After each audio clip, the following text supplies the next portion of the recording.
Channel நண்பர்களுக்கு வணக்கம். இப்போ நீங்கள் வீடியோவில் பார்க்கும்போது தெரிஞ்சிருக்கும் இவ என்ன வேலை பண்ணி வச்சிருக்கா அப்படின்ட்டு. நான் நாட்டுக்கோழி பண்ணை வச்சிருக்கேங்க.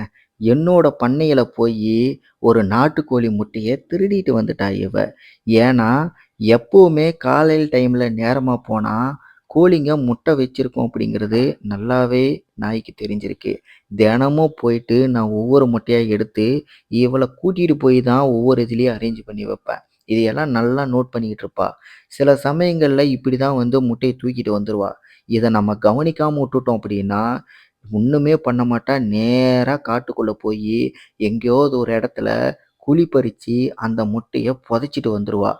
அப்படியாவது இவ எடுத்து அடுத்த ஒரு 2, 3 நாள்லயோ, இல்ல அப்புறமேல் எடுத்து சாப்பிடுவான்னு சொல்லிட்டு பார்த்தா, அதையும் பண்ண மாட்டா. முட்டைய அப்படியே ஒளிய வச்ச வாக்குல அது உடைஞ்சு, முட்டை கெட்டு போயி, நாசிகிதியாகி, சொல்லப்போனா முட்டைய எங்க ஒளிய வச்சாங்கிறத கூட அவ மறந்துருவா.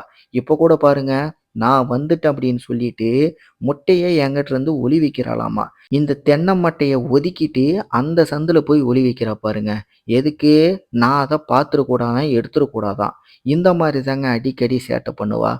பண்ணையிலிருந்து நெறையா இது மாரி தான் என்னைக்காவது பார்த்தீங்கன்னா, எனக்கு முன்னாடி முந்திக்கிட்டு போயி ஏதாவது ஒரு முட்டைய தூக்கிட்டு ஓடிருவா. இந்த மாரி அடிக்கடி சேட்டை பண்ணாலும் கூட, அது பார்க்கறதுக்கு ரொம்பவே அழகா தான் இருக்கும். என்னைக்குமே நான் கோவப்பட்டது கிடையாது. ஏன்னா, "ஒண்ணு இல்லைன்னா ஒண்ணு" அப்படிங்கிற மாரி இவளுக்கு சாப்பிட குடுத்ததுனால நம்ம ஒண்ணும் குறைஞ்சு போயிற மாட்டோம். அவ நல்லா சாப்பிடட்டும். சொல்லப்போனா, நான் ரோஸிய ஆரம்பத்துலேருந்து வளர்க்கும்போது, அவளுக்கு தினமும் நெய்யி ஊத்தி தான் சாப்பாடு போட்டே நான் வளர்த்தேன். அந்த அளவுக்கு அவள ரொம்ப பாசமா பொத்தி பொத்தி வளர்த்துவேன். என்ன மாரியெல்லாம் ஒரு டாக்க இந்த அளவுக்கு வளர்த்துருப்பாங்களா அப்படின்னு சொல்லிட்டு கேட்டா, கண்டிப்பா கிடையாதுங்க. அந்த அளவுக்கு ரொம்ப ரொம்ப சோசியலா நான் வளர்த்துவேன். அதனாலேயே என்னமோ அவளோட இழப்பை என்னால ஏத்துக்கவே முடியல. ரொம்ப ரொம்ப கஷ்டமா இருக்கு. இப்ப இவ கூட நடந்த சில கான்வர்சேஷன், இவ எந்த மாரியெல்லாம் சேட்டை பண்ணா அப்படிங்கிறத இப்ப நான் போட்டு காட்டுறேன். அத கேளுங்க. உங்களுக்கே அது ரொம்ப காமெடியாவும், வேடிக்கையாவும் இருக்கும். பார்த்துட்டு உங்களோட கருத்து என்ன அப்படிங்கிறத மறக்காம கீழ கமெண்ட்ல தெரியப்படுத்துங்க. இதே மாரி ராட்வைலர் சம்மந்தப்பட்ட வீடியோக்கள் நீங்க பார்க்கணும் அப்படின்னாலும், நம்மளோட ரோசி சம்மந்தப்பட்ட வீடியோக்கள் பார்க்கணும் அப்படின்னாலும், கண்டிப்பா நம்மளோட சேனல சப்ஸ்கிரைப் பண்ணுங்க. அடுத்த வீடியோல நான் உங்கள சந்திக்கிறேன். இப்ப அவகிட்ட நடந்த சில கான்வர்சேஷன உங்களுக்கு லைவா காட்டுறேன். அத நீங்க கேளுங்க. உங்களுக்கு என்ன தோணுது அப்படிங்கிறத மறக்காம கீழ கமெண்ட்ல தெரியப்படுத்துங்க. நன்றி, வணக்கம்.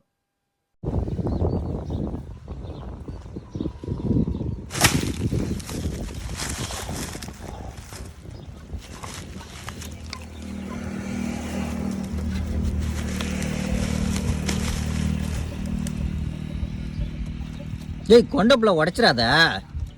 கொண்டா ரோசி, உடச்சிடாதுங்க. கொண்டம்மா, கொண்டப்பாங்க, கொண்டா.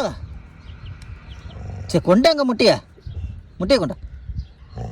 சரி சரி சரி, நல்ல பிள்ளை இல்லை நீ. கொண்டா கொண்டா கொண்டா கொண்டா ரோசி.